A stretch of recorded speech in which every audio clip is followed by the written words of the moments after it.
The sky above Colony Terminus 7 burned with colors that should not exist in nature: purple fire mixed with silver light as the elven ships descended through the atmosphere. Like falling stars, Jake Morrison stood in the ruins of what used to be the Central Plaza, where children played and families gathered for festivals. Now, it was just broken concrete and twisted metal. Bodies of his friends and fellow soldiers lay scattered around him like broken dolls. 60,000 people had lived here yesterday. Today, Jake was the only one. Breathing, the elven warships formed a circle above him, and their shadows turned. Day into twilight. From the largest vessel came a being that made his heart skip beats. Queen Seraphina Moonshadow floated down on wings of pure light. Her skin was pale like moonlight, and her eyes glowed with ancient power. Behind her came that dragon Vorthak the Eternal. Was larger than any building Jake had ever seen. His scales were black as space itself, and when he breathed, the air itself seemed to freeze. But it was the woman standing beside the queen who caught Jake's attention. She wore robes of deep blue, and her silver hair fell past her waist. Her eyes were different from the queen's wear. Seraphina looked at Jake with contempt. This woman looked at him with curiosity. Her name was Lyra Starwhisper, and she was the dragon advisor to the queen. Beside her walked a younger dragon with scales like gray ash. The creature watched Jake with intelligence that seemed to human. Queen Seraphina raised one perfect hand, and the ground beneath Jake trembled. She spoke, and her voice carried across the dead city like thunder. Kneel or face death. Her words were simple, but they carried the weight of 3 centuries of conquest. 17 star systems had heard those same words. 17 civilizations had made their choice. Most had knelt. The ones who refused were dust now. Their planets were empty monuments to Jake looked at the queen and then at the massive dragon behind her. He looked at Lyra Starwhisper, who tilted her head slightly as if studying an interesting puzzle. Then Jake Morrison did something that surprised everyone, including himself. He smiled. It was not a smile of madness or desperation. It was calm and genuine, like a man who knew a secret that no one else did. The queen's eyes narrowed behind her. The great dragon Vorthok shifted his weight, and the ground shook. Lyra Starwhisper took a small step forward. Her young dragon Ashen Wing made a low sound in his throat that was almost like concern. Seraphina spoke again, and this time her voice was cold as winter. You dare mock me, human? Your people die by the thousands, and you smile. Your cities burn, and you show no fear. Tell me why I should not end your pathetic life right now. Jake kept smiling. He had rehearsed this moment in his mind 100 times. Everything depended on the next few seconds. The elves thought humans were weak because they had no magic. They thought humans would break because they always had before. But the elves had made one critical mistake. They had given humanity time. 3 months since the first attack. 3 months of studying captured elven technology. 3 months of learning their secret sand. 3 months of carefully planned revenge. Spoke, and his voice was steady. Because you want to know why I am not afraid. Seraphina's expression shifted slightly. It was the first crack in her perfect mask of superiority. Lyra Starwhisper moved closer. Now her dragon followed her like a loyal shadow. The advisor's eyes locked onto Jake with intensity. She sensed something the queen did not. This human was not surrendering. He was not even fighting. He was waiting. Jake continued speaking, and each word was carefully chosen. You have conquered 17 systems in 300 years. Believe your magic makes you unstoppable. You believe we are primitive beings who cannot understand the power you wield, but you forget something important. The queen's hand moved in a gesture. An invisible force lifted Jake off his feet. He hung suspended in the air 3 feet above the ground. His ribs ached from where he had been thrown earlier, and the battle blood dripped from cuts on his face. But he kept talking. Humanity learns, we adapt, we survive. Those are not weaknesses. Great Quinthos are our greatest strengths. Lyra Starwhisper turned to Seraphina and spoke in their musical language. Jake Could not understand the words, but he heard the warning in her. Ton the Queen ignored her advisor. She moved closer to Jake until her glowing eyes were level with his what have you. Learned human, what could your primitive species possibly teach itself in 3 months that threatens an empire 3,000 years old? Jake's smile widened. We learned how your shields work. We learned the frequency of your communication systems. We learned that your dragons are bonded to your ships through quantum entanglement, and we learned exactly where to hit you to make it hurt the Queen's face twisted with rage. She raised both hands and energy crackled around her fingers, but before she could strike, Jake spoke one more time. Terminus 7 sends its regards. Then he pressed the button. Hidden in his palm, the explosion started beneath the plaza. It was not a normal bomb. Human engineers had spent 3 months building something special. They had studied elven energy signatures. They had learned how elven magic interacted with Materant. They had created a weapon specifically designed to disrupt that interaction. The blast wave was invisible, but its effects were immediate.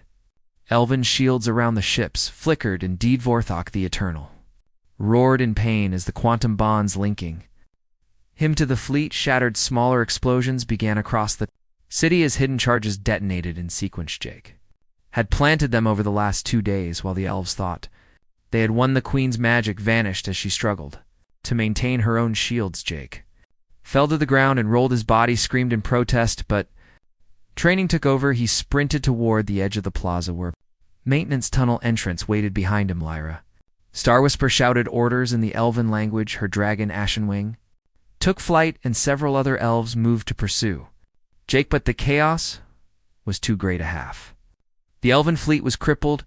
Ships collided as their pilots lost control. The great dragon Vorthok thrashed in the sky, trying to break free of the pain. Jake reached the tunnel and dove inside just as energy blasts scorched the ground behind him. He ran through the darkness, guided by memory. 200 meters, 300 behind him, he heard pursuit, but they were slower in the confined space. He reached a junction and took the left path 50 meters more, and he found what he was looking for: a small maintenance vehicle waited exactly where Kate Rivers had promised to leave it. His second-in-command had escaped the initial attack and prepared this exit. Jake jumped in and started the engine. The tunnel led to an old service bay on the edge of the city. From there, stealth ship waited. Human technology was not as advanced as elven magic, but humans had learned to hide the stealth. Ship was a masterpiece of minimal signatures and careful engineering. Jake reached it and climbed aboard. The engines fired, and he shot into the sky above him. The elven fleet was reforming. They would hunt him, but in the chaos of 300 damaged ships, one small human, the vessel could slip away. As Jake cleared the atmosphere, he looked back at Terminus 7. The city was destroyed. 60,000 people were dead, but half the elven invasion fleet was crippled, and humanity had just shown the galaxy something important. They could hurt the immortals in orbit above the burning colony. Lyra Starwhisper stood on the bridge of a surviving ship. Her dragon Ashenwing stood beside her, watching the scanner screen. She saw the small human vessel disappear into the darkness. Between stars around her, other elves shouted about revenge and punishment, but Lyra was silent. She had seen something in that human's eyes, something she had not seen in 800 years of conquest. Tit was not fear or hate. It was certainty that human believed he would win, more than that he believed humanity would win, and for the first time since she was a young elf studying the ancient texts, Lyra Starwhisper felt doubt. Maybe the Queen was wrong. Maybe these humans were different. Maybe this war would not end the way all the others had. She turned to her dragon and spoke quietly. What do you think? Ashenwing the dragon made a rumbling sound deep in his chest. Then he spoke in the way only bonded companions could. He smiles because he has hope. Hope is dangerous. Lyra nodded slowly. Is she? Agreed. Hope is very dangerous, and especially when it refuses to die. 3 months passed since the destruction at Terminus 7. War had changed, but not in the way Queen Seraphina expected. Human forces still could not match elven magic in direct combat, but every victory the elves claimed cost them more ships. In more lives, the humans fought like nothing the elves had seen before. They did not stand and face overwhelming power. They struck from shadows and vanished before retaliation could come. They knew exactly where to hit and when to retreat. It was as if someone was teaching them the secrets of elven warfare. Laura Starwhisper stood in her private chambers aboard the flagship. Moonfire Ascendant, her dragon Ashen Wing, lay curled near the viewport, watching the stars she had spent the last month investigating. Something that should be impossible, someone within the elven court was betraying them. The evidence was subtle but undeniable. Human attacks were too precise. They knew fleet movements before orders were given.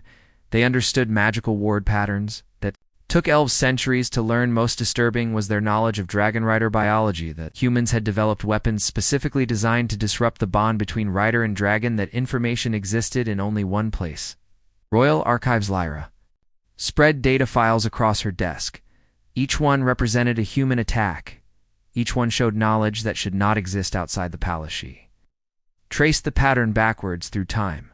The leaks had started 6 months ago, right after Queen Seraphina ordered the invasion of human space. Someone high in the court had decided to help the enemy, but elves lived for thousands of years. Their empire had lasted longer than most species existed.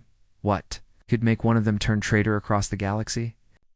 On a moon humans called Haven Base, Jake Morrison briefed his team. The Iron Ghosts had grown from a handful of survivors to a full military unit. They specialized in impossible missions. Their latest success had destroyed an elven supply depot that was supposed to be impregnable. Kate Rivers stood at Jake's side. She was his second in command and the only person who had been with him since Terminus 7. She was also the only one who noticed the encrypted messages Jake sometimes received. He never explained them. He never shared where they came from. But after each message, the Iron Ghosts would launch a mission that succeeded against impossible odds. Kate trusted Jake with her life, but she was starting to wonder what secrets he kept. Jake finished the briefing and dismissed everyone except Caitlin. They were alone. She crossed her arms and studied him. "You got another message?" she said. It was not a question. Jake nodded slowly. He looked tired. War was taking its toll on everyone but leaders. Carried extra weight. Kate waited. Finally, Jake pulled up a data screen. The message was in a language she did not recognize, strange symbols that seemed to shift when she looked at them. "What is that?" she asked. Jake took a deep breath. "Ancient Elven, cipher only. The royal family knows it." Kate felt her stomach drop. "Someone in the royal family is helping us?" Jake nodded again. "Has. It's been for 6 months." Kate sat down heavily. This changed everything. Why would someone that high betray their own people? Jake turned off the screen. "I do not know yet, but whoever it is, they want us to win." Meanwhile, in a distant part of elven space, Lyra Starwhisper made a decision that would change her life. She took Ashen Wing and traveled to a secure facility where the elves kept prisoners. Most were members of conquered species who had refused to kneel. They were kept alive for study, to understand why some beings chose death over surrender. Lyra walked through the cell blocks until she found what she was looking for. A human woman sat in a cell reading from a datapad. Her name was Helen Brooks, and she was a xenobiologist, had been captured 3 weeks ago. When her research vessel strayed too close to an elven patrol, unlike most prisoners, Helen did not look afraid. She looked curious when she saw Lyra. She stood and approached the energy barrier. "Are Lyra Starwhisper?" she said, dragon advisor to the queen. "Have read about you." Lyra was surprised. "You know me?" Helen smiled. "Your people might think humans are primitive, but we study everyone we meet." Two wrote a paper 300 years ago about interspecies communication. It was brilliant. Ira had forgotten that paper. It was from a different time when she still believed the Empire could be something noble. "Why are you here?" Helen Brooks. Helen gestured around the cell. "Your people captured Mayhem here because I am a prisoner." Lyra shook her head. "No, I mean, why are you not afraid?" Helen considered the question. "Because fear does not help anything. I cannot escape. I cannot fight. Ooh, but I can still learn. That is what humans do learn." Lyra remembered Jake Morrison saying almost the same thing. These humans were consistent. If nothing else, she made a decision that surprised herself. "I want to ask you about dragons." Helen's eyes Lit up with genuine excitement, Aya would love to talk about dragons over the next hour. Lyra learned more than she expected Helen. Knew things about dragons that even some elves did not know, but more importantly, Helen saw dragons differently where elves saw powerful weapons. Helen saw complex beings, where elves saw tools of war. Helen saw potential for understanding. She spoke about Ashenwing with respect and curiosity. She asked about his thoughts and feelings as if he was a person, not a possession of Shang. Himself seemed fascinated. He moved closer to the barrier and watched. Helen with his intelligent eyes finally. Helen asked a question that made Lyra uncomfortable. Do dragons choose their riders, or are they forced to bond? Lyra did not answer immediately. The truth was complicated. Dragon bonding was ancient magic. Some said it was a choice, others said it was compulsion. No one alive knew for certain. The magic was too old. Its origins were lost. Why do you ask? Helen met her eyes steadily. Because Ashenwing looks at you with love, but I have seen other dragons look at their riders with something else. Something like resignation. Lyra left the facility, troubled. She had spent 800 years serving the Empire without question, but Helen's words planted seeds of doubt. That night Lyra did something forbidden. She accessed the restricted archives files that only the Queen and her inner circle could read. What she found made her blood run cold. The dragon bonding magic required sacrifice, not from the dragon or the rider, but from other beings. Every bond drained life force from thousands of creatures. The conquered species were not just slaves, they were batteries. Their life energy powered the Empire. Lyra felt sick. Had bonded with Ashenwing 500 years ago. How many beings had died to create that connection?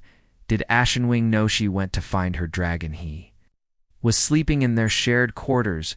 When she approached, he opened one eye. We need to talk, she said. Ashenwing rose to his full height. He sensed her distress. What troubles you? Lyra told him everything about the archives, about the life drain, about the thousands who died so they could be bonded. When she finished, Ashenwing was silent for a long time. Finally he spoke anew. Lyra felt as if she had been struck. You knew dragons know it is part of the bonding we feel, the deaths we carry, that weight. Why did you never tell me? Because you would have tried to break the bond, and that would kill us both. The magic does not allow separation. Lyra sat down. Her whole world was crumbling. Everything she believed about the Empire was everything she had done for 800 years was built on suffering. Asian moved closer and lowered his head so they were eye to eye. But I do not regret our bond, Lyra, despite the cost. I am grateful to have known you. You are different from other elves. You still have compassion. That is why you are investigating the traitor. That is why you visited the human prisoner. You still believe in something beyond power. Lyra reached out and touched his scales. What do we do now? A sound that was almost like a sigh. We find out who is helping the humans, and we decide if they are truly traitors. If they are the only ones still fighting for what is right. The next day, Lyra received a report that made everything clear. She had traced the encrypted messages. She knew where they originated. The source was a memory crystal, a device that stored consciousness. Memory crystals were destroyed 300 years ago, and something called the Great Purge. Queen Seraphina had ordered them all eliminated. Anyone who owned one was executed, but apparently one had survived. It was communicating with Jake Morrison. Lyra pulled up the historical records. The Great Purge had targeted a specific group, elves who opposed the conquest campaign, selves who believed the Empire should be explorers, not conquerors. The leader of that group had been Princess Maya, Silverleaf Queen's younger sister. She had been executed for treason. Her final words were recorded in the archives. I will not kneel to Tarun, even if it wears a crown. Lyra stared at the screen. The traitor was not a living elf. It was the ghost of a dead princess, and she had been helping humans for 6 months, teaching them how to fight, showing them where to strike. Call from beyond the grave. Lyra looked at Ashenwing. What? Do you think? The dragon's eyes gleamed in the dim light. I think Princess Maya was right 300 years ago, and I think she is right now. I think this war is wrong, and I think we must choose a side. Lyra nodded. Slowly a decision was forming in her mind. Dangerous, impossible decision, but once made, there would be no going back. She opened a secure channel and began composing a message. It was addressed to Commander Jake Morrison. leader of the Iron Ghosts. Her hands shook as she typed, but her resolve grew stronger with each word. If the Empire was built on Leaf, the war was unjust. If a dead princess was the only one still fighting for truth, then perhaps it was time for the living to join. Her Lyra Star Whisper, Hitsundan became the second traitor in the history of the Elven Empire. The raid on Moonfire Ascendant was supposed to be suicide. Every military analyst said it could not be done. The flagship was the most heavily defended vessel in the Elven fleet. Its shields could withstand attacks from entire battle groups. Its weapons could destroy planet sand. It carried Queen Seraphina herself, along with her personal guard of dragon riders. But Jake Morrison had stopped listening to what could not be done. He listened instead to the voice in the memory. Crystal Princess Maya's consciousness had guided him for 6 months. She knew every weakness in Elven defenses. She had designed some of them before her execution.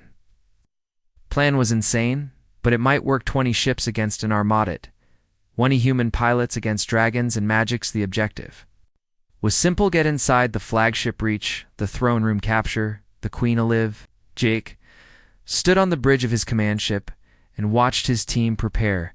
Cat Rivers checked weapons systems. Helen Brooks monitored the new shield technology they had built using Maya's knowledge around them. 18 other ships held positional volunteers, all aware they probably would not survive. The attack began at midnight station time. Human ships dropped out of faster-than-light travel in a sphere around the Elven fleet. They fired everything at once, not at the flagship, at the escort vessels. Confusion. It's their greatest weapon. Elven ships scattered, trying to respond to attacks from all directions. In the chaos, Jake's ship and 2 others punched through the defensive line. They headed straight for Moonfire Ascendant. Alarms screamed across the flagship. Lyra Star Whisper was in the war room when the attack started. She had been waiting for this, hoping for it, dreading it. She knew Jake would come eventually. Maya had promised him he could win, but Lyra also knew the cost would be terrible. She grabbed her staff and ran toward the hangar. Ashen Wing was already there, waiting. Other dragon riders were mounting up. The great Vorthok himself was being prepared for battle, but Lyra had different plans. She had sent Jake the message. She had given him the access codes he needed now. She had to make sure he survived long enough to use them. The battle outside was chaos. Human ships were faster and more maneuverable than anyone expected. They had learned Elven tactics and turned them around. Dragon riders launched into space, but the humans had weapons ready. Not weapons to kill dragons, weapons to disrupt the bonding magic. 3 riders fell from the sky when their connections shattered. Their dragons screamed in pain and confusion. Jake's ship took hit after hit, but kept coming. The shields Helen designed held longer than Elven weapons expected. They reached the flagship's hull and fired magnetic clamps. The ship latched on like a parasite. Jake and his team poured out wearing combat armor. They cut through the outer hull using plasma torches behind them. Their ships provided covering fire inside the flagship. Elven soldiers rushed to defend, but Jake had the access codes. Doors opened when they should be locked. Security systems failed at critical moments. The ghost of a dead princess was still fighting her sister Evan. From inside, a crystal Jake led his team through corridors that twisted like a maze. Kate stayed at his side, while Helen monitored their path on a handheld device. Behind them came 10 more soldiers, all that remained of the assault force. The others had died getting them this far. They reached a junction, and Jake hesitated. Left led to the throne room, right lead to the emergency systems. Maya's voice whispered in his mind through the crystal. Go right first, trust Maya. Jake went right. They found a chamber filled with ancient machinery, tubes of glowing liquid connected to crystalline structures. Helen gasped when she saw it. This is the life drain system. This is how they power the dragon bonds. She moved closer, studying the equipment. Shift. We destroy this, the entire bonding network collapses, but it would kill every dragon and rider in the fleet. Jake looked at Kate. We cannot murder thousands. Kate nodded agreement. We are not like them. Helen pulled out a small device. I can modify it, make it stop draining life from conquered species, but keep existing bonds intact. How long? 20 minutes. Jake checked his weapon. We do not have 20 minutes. Kate smiled grimly. Then we better hold this room. The Elven soldiers came in waves. Jake and his team fought from behind. Makeshift barricades energy weapons lit the chamber like lightning too. Soldiers fell then 3 Kate took a hit to the shoulder, but kept firing. Jake's armor was scorched and cracked, but they held. Helen worked frantically at the machinery. Her hands moved over controls that no human should understand, but she had spent weeks studying with Lyra's help. The xenobiologist had become something more, an engineer of impossible things outside the chamber. Lyra fought her own battle. She had positioned herself between Jake's team and the main elven force. Other elves thought she was defending the ship. In reality, she was slowing the response, making sure reinforcements arrived just late. Anugashan Wing flew beside her, breathing fire at precise targets. He knew what they were doing. He supported her choice, even if it meant betraying their entire species. Queen Seraphina finally understood what was happening. She had been in her private chambers when the attack started. Now she moved through her ship like a storm of fury. Her power was immense, enchant, and terrible. She found Lyra blocking a corridor, her advisor, her friend for 5 centuries, standing between her and the human invader. Strader word carried more than sound, it carried power and pain. Lyra raised her staff. I am no traitor. I'm trying to save us from what? From ourselves. We have become the monsters we once fought against. Seraphina's eyes blazed. We are the pinnacle of civilization. We bring order to chaos. We bring structure to savage species. Lyra shook her head. We bring death and slavery. We drain the life from innocence to fuel our power. Maya was right too. No, she was right. That is why you killed her. The queen struck without warning. Power slammed into Lyra and threw her against the wall. Shenwing roared and lunged at Seraphina. The queen gestured and the dragon froze in midair, held by invisible chains. Do not make me kill you both, Seraphinas. The voice was cold. You were my most trusted advisor. How could you betray? Melia struggled to her feet. How could you betray everything we once believed? We were explorers, scientists. We sought knowledge and understanding. Now we only seek dominion. When did we lose our way? When did power become more important than truth? The queen's expression flickered for just a moment. Something like doubt crossed her face. Then it hardened again. The strong survive, the weak perish. That is the law of the universe. Ira met her eyes steadily. No, that is the law you created because you are afraid. Seraphina recoiled, as if struck. Afraid? Am afraid of nothing. You are afraid of being weak, of being vulnerable, of being wrong. That is why you killed Maya, not because she was a traitor, but because she saw what you were becoming, and you could not face the truth before the queen could respond. An explosion rocked the ship. Helen had finished her work. The life drain system was transformed to no longer pulling energy from conquered species, instead drawing only from voluntary sources. The change rippled through the entire fleet. Every dragon rider felt it, though. Constant whisper of stolen life force vanished. Some collapsed from shock, others wept. At weight they had carried for centuries suddenly lifted in the throne room. Jake and his remaining team burst through the doors. The queen turned to face them. Her power gathered like a visible storm, but she was distracted, weakened by the changes to the bonding system. Jake held up the memory crystal he had carried. It's since Terminus 7 now. He activated its final function. Princess Maya's image appeared, a hologram of light and memory. Sister Maya's voice was gentle but firm. This das tuendu have to let go. Serafina stared at the image of her dead sister. Maya Haltha. Crystal, I saved myself. I have been waiting for the right moment for someone brave enough to stand against you. Jake Morrison smiled at death just like I knew someone would. The queen looked between the hologram and Jake. Her empire was crumbling. Her sister had returned from death to oppose her. Her most trusted advisor had betrayed her, and a human who should be terrified stood before her. Smiling with a word was barely a whisper. Why do you fight so hard? Why do you refuse to accept the natural order? Jake's smile faded. He looked tired but determined. Because there is no natural order that says you get to decide who lives and dies, because our does not give you the right to enslave others, because every being deserves freedom. Elves, especially elves, you have enslaved yourselves to this idea of supremacy. You have chained yourselves to endless conquest.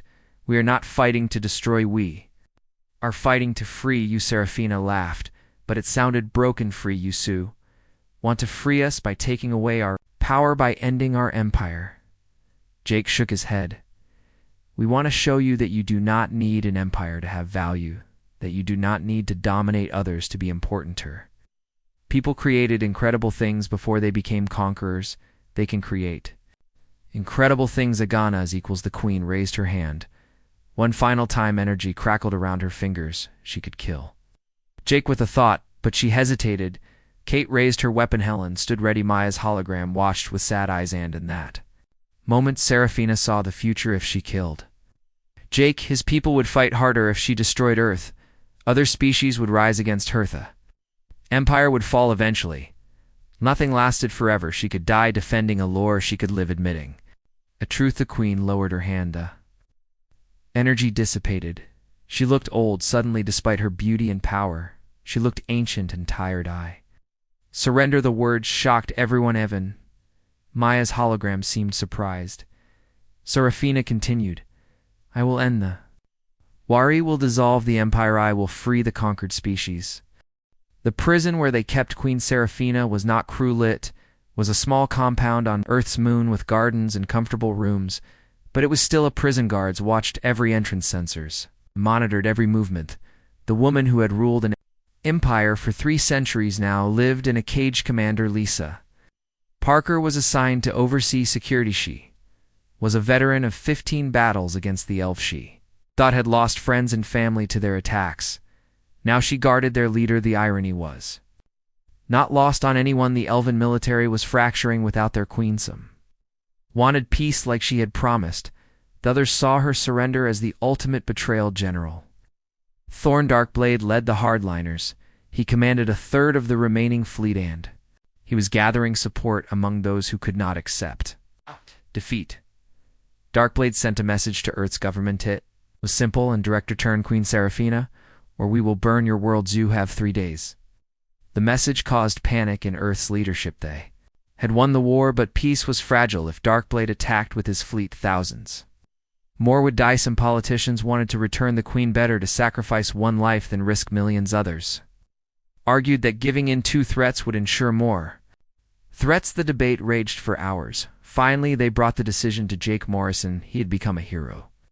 Man who captured a queen, the human who ended an empire. His opinion carried weight. Jake stood in the council chamber and listened to the arguments. Then he spoke, we do not negotiate with terrorists if we return the queen now.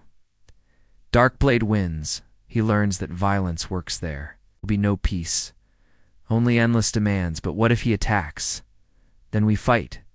We have beaten them before. We can do it again. The council voted the queen would stay in custody. Blade would get no concessions. 3 days passed with terrible tension. Everyone waited for the attack, but it did not come. Instead, something worse happened. The elven hardliners began targeting their own people. Elf who spoke of peace was labeled a traitor. Young pilots who refused to fight were executed. Scientists who wanted to work with humans disappeared. Darbled was purging anyone who agreed with the queen's surrender. Lyra Star Whisper watched the reports with growing horror. She had defected to humanity after the battle. Now she lived on Haven Base, helping humans understand elven technology. Asian Wing stayed with her. Together they had become symbols of cooperation, but they also became targets. Elven assassins tried 3 times to kill Lyra. Each attempt was stopped, but barely. Hardliners wanted her dead more than anyone except the queen. She was proof that elves could change, and that terrified those who clung to the old ways. Kate Rivers found Lyra in the observation deck one night. The elf woman stood watching the stars with a Shanwing beside her. Kate had grown to respect Lyra over the past months. Advisor had given up everything to do what she believed was right. That took courage. Kate understood how. Are you holding up, Lyra? Did not turn from the window. I have betrayed my people, my species, everything I was raised to believe in, and yet I know it was right. How do you reconcile those things? Kate stood beside her. You did not betray your people. You saved them from themselves. Lyra smiled sadly. They do not see it that way. Darkblade has convinced thousands that I am the enemy, that humans corrupted me. I have lost my way. Maybe he is right. Maybe I have lost my way. Kate shook her head. You found your way. There is a difference. Losing your way means being confused. You are not confused. You know exactly what you believe. Meanwhile, Jake received an encrypted message. It came from inside the elven military. Someone in Darkblade's command wanted to talk. Jake took the Meeting carefully, it could be a trap. The contact turned out to be a young elven pilot named Kara Windrunners. Had served under Darkblade for 2 years. But she was having doubts I joined the military to protect my people, not to murder them. Darkblade executed my friend yesterday. Her crime was saying maybe humans were not all evil. Jake listened carefully. Why? Contact Makara's hand shook slightly because I cannot stop him alone, but I can help you. I have access to fleet movements, battle plans, locations of supply depots, everything you need to stop him before he kills more innocents. What do you want in return? Nothing, just promise that when this is over, there will be room for elves like Melvs who want peace. Jake looked at Kate, who had joined the meeting. She nodded slightly. We promise, but you understand this makes you a traitor to your people. Kara laughed bitterly. I'm already a traitor for thinking it might as well do something useful over the next week. Kara provided intelligence that saved hundreds of lives. Human forces intercepted supply convoys heading to Darkblade's fleet, evacuated civilian stations before attacks. They even rescued elven prisoners being held for execution. But Darkblade was not stupid. He knew someone was leaking information. He began a purge of his own command officers, disappeared pilots reassigned without warning. Trust evaporated within his ranks. Kira sent one final message. He knows there is a spy. He is closing Eni. Do not have much time. Tell Lyra. Star whisper. She was right. Tell her some of us understand. The next day, Kara's ship was reported destroyed in a training accident. Nobody believed it was an accident. Jake stared at the report with cold anger. Another death, another life wasted because of Darkblades. Madness. Helen Brooks entered his office with urgent news. I found something. She displayed a hologram of molecular structures. When I was modifying the life drain system, I made copies of the original data. I have been analyzing it. Jake, what the elves are doing is worse than we thought. How can it be worse than draining life force from slaves? Helen's expression was grim because the system does not just drain life, it rewrites neural pathways, makes the victims docile, removes their will to resist the conquered. Species do not just serve the elves, they are programmed to be unable to imagine freedom. Jake felt sick. How many? Helen pulled up statistics. Billions. Across 17 systems, all of them trapped in mental cages. Cannot even perceive. Can it be reversed? I think so, but it would require access to the original control systems, which are on the elven homeworld. The homeworld had never been attacked. Its location was a closely guarded secret. Only high-ranking elves knew where it was. Jake looked at Kate and Helen. We need to talk to the Queen. They found Seraphina in her garden. Commander Amy Foster, the intelligence officer assigned to interrogate her, stood nearby. The Queen spent most of her time reading ancient texts, as if looking for answers in history. Jake approached, and she looked up. Come to gloat, human. I came to ask for help. Seraphina raised an eyebrow. Ironic. The man who captured me asking for help. What do you need? The location of your homeworld.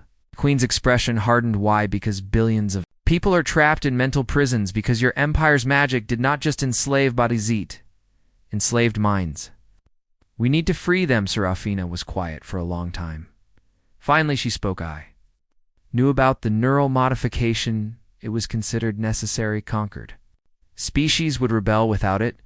We told ourselves it was mercy, that it prevented suffering. Jake's voice was cold. You told yourselves. Lizarafina nota dis.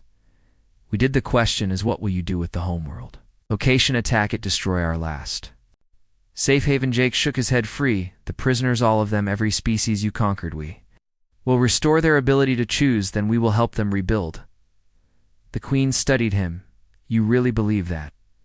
You really think you can undo 3,000 years of damage? Jake met her eyes. I believe we have to try. Anything else is accepting that evil. Once Serafina stood and walked to a desk sheet, pulled out a data crystal. This contains the coordinates. It's the access codes, everything you need. But know this, my homeworld is defended by the most powerful magic in existence. Wards built over millennia, weapons that can destroy fleets. You will lose thousands trying to breach it. Jake took the crystal. Then we better plan carefully. Why are you helping us? The question came from Amy Foster. Serafina looked at the intelligence officer. Because that human xenobiologist was right. Helen Brooks showed me that we have become the monsters we once fought because my sister died trying to stop me, and I did not listen because maybe if I help fix what I broke, I can die with some small measure of Pisha. Turned back to Jake's butt. There is one more thing you should know. Darkblade was Maya's lover before she was executed. He was the one who betrayed her to me. He thought he was saving the Empire. Now he has convinced himself that I am the traitor, that Maya corrupted me. This is personal for him. Jake absorbed that information. It explained the general's fanaticism. He was not just defending an empire. He was avenging a lost love by attacking everything she stood forth. Twisted logic of a broken mind. How do we stop him? Serafina smiled grimly. You do not stop him. You give him what he wants. Me, that is a trap, yes, but it is the only way to end this without more death. He wants to rescue me, to restore the Empire. Let him try then. When he comes, you will be ready. Jake looked at Kate and Helen. They were thinking the same thing. This was risky, but it might work. One more battle, one more desperate plan, one more chance to end the war. Serafina watched them decide. Knew they would agree. Humans were predictable in their heroism, always trying to save everyone, even their enemies. She almost admired them for it. Almost that night, Lyra visited the Queen. They had not spoken since the surrender. Now they stood on opposite sides of history. You are planning something, Lyra knew. Serafina to wealth. The Queen noted. I am going to end Darkblade's rebellion. How? By becoming bait. Lyra's eyes widened. That is suicide, perhaps. Perhaps it is redemption. I have 3,000 years of scenes to answer for. Maybe this is how I start. Lyra sat down heavily. The battle began at dawn over Earth's moon. 300 elven warships dropped from faster-than-light travel in perfect formation. Their head flew General Thorn Darkblade, and his personal flagship behind him came the hardliners, the ones who could not accept that their empire was finished. They came to rescue their queen. They came to restore order. They came to prove that elven supremacy was eternal. What they found waiting was not what they expected. Earth's defense fleet had been reinforced. Human ships from every colony had gathered, but more surprising were the other vessels in formation. Elven ships, dozens of them young pilots, who had refused to follow. Darkbladeshantes who believed in peace, officers who remembered what their people once were. The rebel elves positioned themselves between Earth and the hardliners. Living wall of defiance. Lyra's Star Whisper stood on the bridge of the lead. Rebel ship Ashenwing was at her side. She opened a channel to Darkblade's fleet. Thorn, this does not have to end in death. Stand down. The general's face appeared on screen. His expression was cold. Hey, traitor, you abandon everything we are. Everything Maya died for. Lyra's voice was steady. Maya died opposing everything you have become. She wanted peace. She wanted cooperation between species. You betrayed her ideals then. You rewrote history to justify it. Darkblade cut the channel. His answer came in weapons fire, though. Battle was joined. Human and elven ships fought side by side against the hardliners. It was a sight nobody had imagined. Possible energy weapons lit up. Space dragons breathed fire across the void shields. Flared and died ships exploded. The dance of death played out in 3 dimensions on the moon. Jake Morrison watched from the command center. Kate Rivers coordinated the defense. Helen Brooks monitored the new synthesis technology they had developed. It combined human engineering with elven magic, a hybrid system that both species had built together. Lisa Parker stood at tactical, her fingers flying over controls, directing fire, protecting vulnerable ships. Beside her was Amy Foster, analyzing enemy patterns, looking for weaknesses. The tide of battle shifted moment by moment. Sometimes the defenders gained ground, sometimes the hardliners pushed forward. Was chaos it? Was carnage it? Was everything they had tried to preventing? The prison compound. Queen Serafina stood at the window. She could see the flashes of battle and the sky ships dying, people dying, all because of choices she had made centuries ago. Guard entered. Commander Morrison says it is time. Serafina nodded. She had known this moment would come. The plan required her to be visible, to draw a Darkblade in, to give him a target he could not resist. She walked to the courtyard in the open and shielded a Queen, offering herself as beta above the moon. Yes. Darkblade's sensors detected her. His eyes locked onto the display. The compound. He issued orders, and a strike team of his best dragon riders broke formation. They dove toward the moon's surface straight into the trap human and rebel elven forces had positioned themselves perfectly. As Darkblade's team descended, they found themselves in a kill. Box weapons converged from every angle, but Darkblade had expected a trap. He had prepared for it. His riders scattered using tactics as old as warfare itself. Half were decoys drawing fire. The real assault team used the distraction to breach the compound's outer defenses. They landed in the courtyard. 6 dragon riders and their bonded creatures, warriors, who had served the Empire for centuries. They formed a circle around their general Darkblade, dismounted, and walked toward Seraphina. His hand rested on his weapon, but he did not draw it, not yet. So it is true, you surrendered. You knelt to these primitives, Seraphina. Metas Gazai did what was necessary to end the suffering. Darkholds laugh was bitter suffering. You speak of suffering. Maya suffered. She was executed because she believed the lies. You now embrace him. I could do nothing to save Harry, Seraphina's voice was soft. This is not about the Empire. This is about grief. About loss. You loved her, and I took her. From Youth General's hand tightened on his weapon. You gave me no choice. You demanded loyalty. I chose the Empire over Harry, betrayed the woman I loved him. You killed her anyways, so... Yes, this is about grief, but it is also about... Just as Seraphina was quiet for a moment then, she spoke words that surprised everyone. You are right, killed Maya because... I was afraid. She was right, afraid that my empire was built on lies. I could not face the truth, so I silenced her. The Queen's eyes met. Darkblade is on. You helped me do it. We are both guilty, both covered in her blood. The question is what we do now. Do we honor her memory with more Thor? Do we finally listen to what she was trying to tell? Darkblade drew his weapon. His hand shook behind him. Jake and his team emerged from cover. They had been waiting ready to intervene, but Jake held up a hand, stopping his soldiers. This was between the elves. This was their history too. Resolve. A dark bolt aimed at Seraphina. One shot, and it would be over 3,000 years of rule. End it. The architect of the Empire destroyed justice for Mayabot. His hand would not steady. Tell me why. His voice broke. Tell me why I should not pull this trigger, because killing me will not bring her back. Seraphina stepped closer to him because Maya would not want this. She believed in forgiveness, in second chances, in the possibility of change. If you kill me, you prove that she was wrong, that species cannot change, that peace is impossibly is that the legacy you want for her. From above came the sounds of battle. The fighting continued. People were dying while they talked. Darkblade looked up at the chaos, then back at the Queen. What do you want from me? Surrender. Help me undo what we created. Help me free the minds we imprisoned. Help me build the future.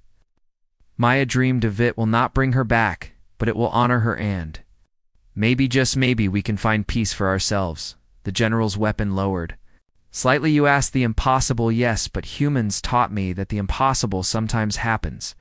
Seraphina gestured toward Jake. That man smiled. When I ordered his death, he smiled because he believed tomorrow could be better. I did not understand then, but I am beginning to. Behind Darkblade, his dragon rider guards shifted. They were uncertain. Their loyalty to the general was absolute, but his hesitation confused them. One of them spoke. General, what are your orders? Darklads stood frozen. Centuries of conviction, warring with grief, duty, fighting love, the past pulling against a possible future above them. The battle reached its climax.